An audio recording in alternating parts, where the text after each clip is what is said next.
'Cause I am yours and you are mine.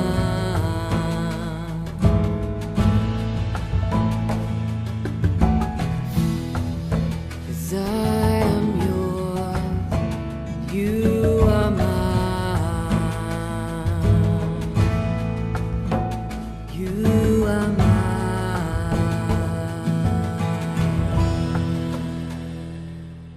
న్యాయాధిపతుల గ్రంథము 9వ అధ్యాయము 1వ వచనం నుండి.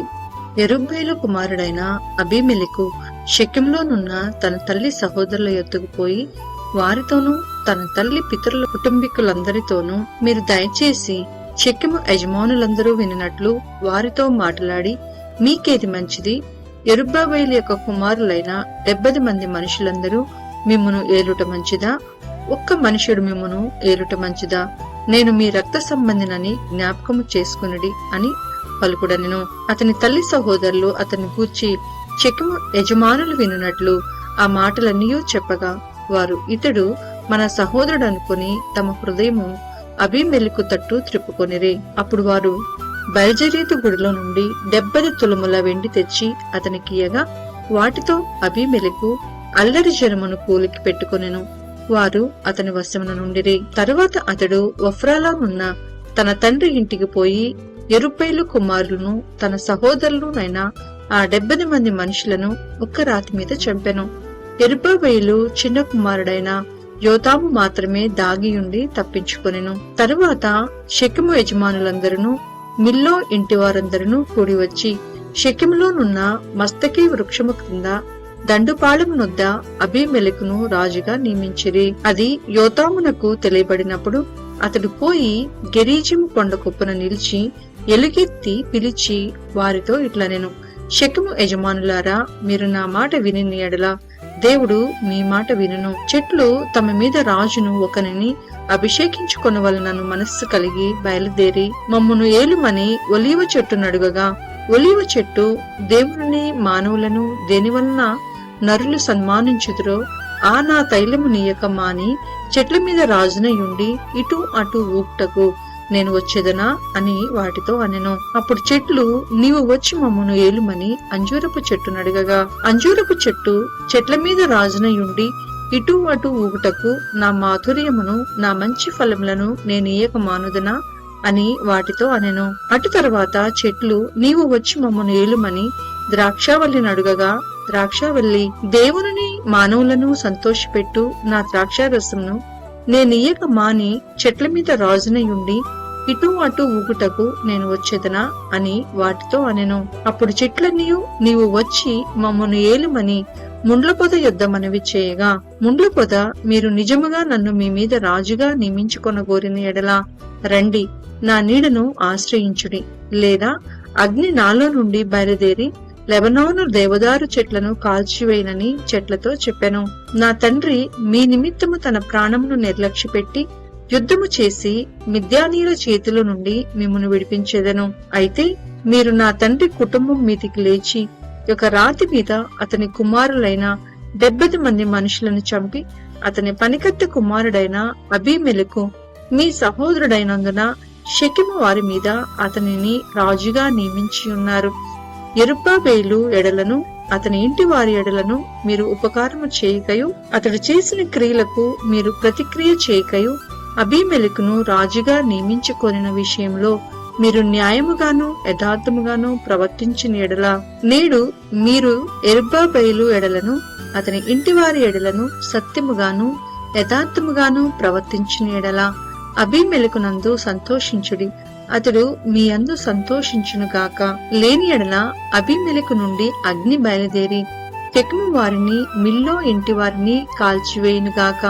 షెకెము వారిలో నుండి మిల్లో ఇంటి నుండి అగ్ని బయలుదేరి అబీమెలెకును దహించునుగాక అని చెప్పి తన సహోదరుడైన అబీమెలెకునకు భయపడి యోతాము పారిపోయి బెయేరునకు వెళ్లి అక్కడ నివసించెను. అబీమెలెకు 3 సంవత్సరములు ఇజ్రాయేలుల మీద ఏలికి అయి ఉండెను. అప్పుడు యెరుబ్బయలు 70 మంది కుమారులకు చేయబడిన ద్రోహఫలము వారిని చంపిన అబీమెలెకును వారి సహోదరుని మీదికిని అతడు తన సహోదరులను చంపునట్లు అతని చేతులను బలపరిచిన షెకెము యజమానుల మీదికిని వచ్చినట్లును వారు చేసిన ప్రాణహత్య వారి మీద వచ్చినట్లును దేవుడు అబీమెలెకునకును షెకెము యజమానులకును వైరము కలుగుటకై వారి మీదికి దురాత్మను పంపెను. అప్పుడు షెకెము యజమానులు అబీమెలెకును వంచిరి. ఎట్లనగా షెకెము యజమానులు కొండ శిఖరముల మీద అతని కొరకు మాటుగాండ్లను ఉంచి ఆ మార్గమున తమకు సమీపించిన వారినందరినీ దోచుకొనిరి.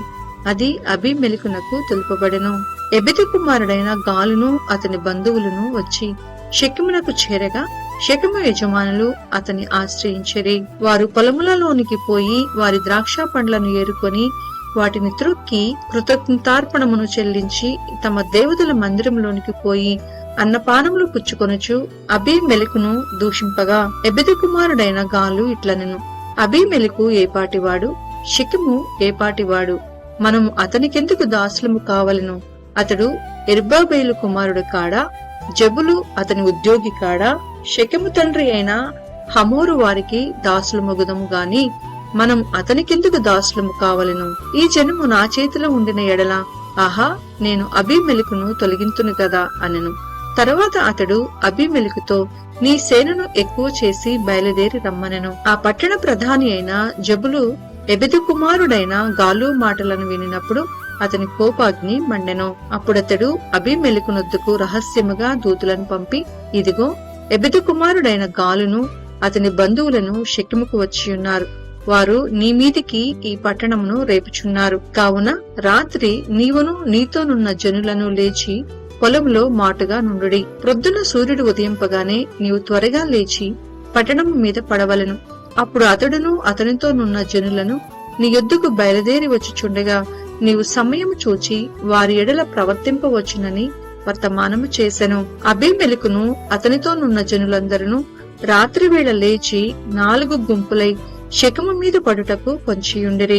ఎబెదు కుమారుడైన గాలు బయలుదేరి పట్టణపు గవిని దగ్గర నిలిచినప్పుడు అబీమెలెకును అతనితోనున్న జనులను పొంచియుండుట చాలించి లేచిరి. గాలు ఆ జనులను చూచి జబూలుతో, ఇదిగో జనులు కొండ శిఖరముల మీద నుండి దిగివచ్చుచున్నారనగా జబులు కొండల ఛాయలు మనుషులను పోలి నీకు కనబడుచున్నవని అతనితో చెప్పెను. గాలు, చూడుము, దేశపు ఎత్తైన స్థలము నుండి జనులు దిగి వచ్చుచున్నారు. ఒక దండు శకునగాండ్ల మస్తకి వృక్షపుత్రోవను వచ్చుచున్నదనెను. జబులు అతనితో, ఆహహా, మనం అతని సేవింపవలసినందుకు అబీమెలెకు ఎవడనినా నీ మాట ఏమాయను? ఇది నీవు తృణీకరించిన జనము కాదా? పోయి వారితో యుద్ధము చేయడనగా గాలు షెకెము యజమానుల ముందర బయలుదేరి అబీమెలెకుతో యుద్ధము చేసెను. అబీమెలెకు అతని తరుమగా అతడు అతని ఎదుట నిలువలేక పారిపోయెను. అనేకులు గాయపడి పట్టణపు గవిని ప్రవేశించు చోట పడిరి. అప్పుడు అబీమెలెకు అరోమాలో దిగెను. గాలును అతని బంధువులను షెకెములో నివసింపకుండా జబులు వారిని తోలివేసెను. మరునాడు జనులు పొలములలోనికి బయలువెళ్లిరి. అది అబీమెలెకునకును తెలియపడగా అతడు తన జనులను తీసుకుని 3 తెగులుగా చేయగా వారు ఆ పొలములో మాటుగా ఉండిరి. అప్పుడతడు చూడగా జనులు పట్టణము నుండి బయలుదేరి వచ్చుచుండిరి కనుక అతడు వారి మీద పడి వారిని హతము చేసెను. అబీమెలెకును అతనితోనున్న తెగలును ఇంక సాగి పట్టణపు గవిని ప్రవేశమునొద్ద నిలువగా 2 తెగలు పరిగెత్తి పొలములలోనున్న వారందరి మీద పడి వారిని హతము చేసిరి. ఆ దినమంతయు అబీమెలెకు ఆ పట్టణస్థులతో యుద్ధము చేసి పట్టణమును చుట్టుకొని అందులోనున్న జనులను చంపి పట్టణమును పడగొట్టి దాని స్థలమున ఉప్పు జల్లెను.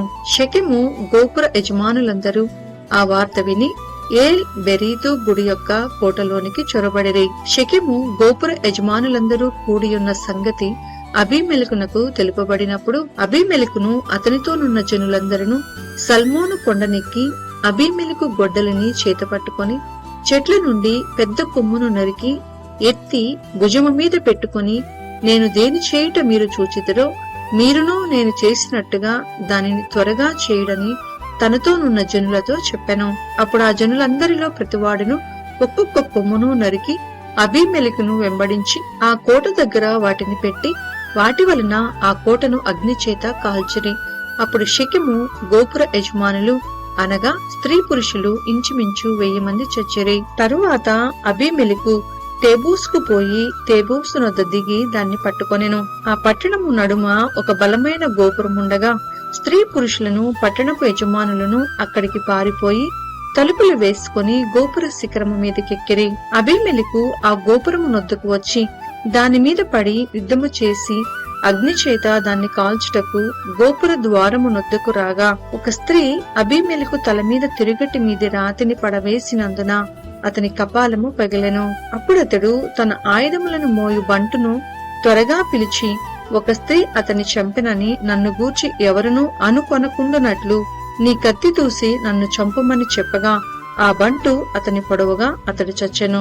అబీమెలెకు చనిపోయినని ఇశ్రాయేలీయులు తెలుసుకున్నప్పుడు ఎవరి చోటికి వారు పోయిరి.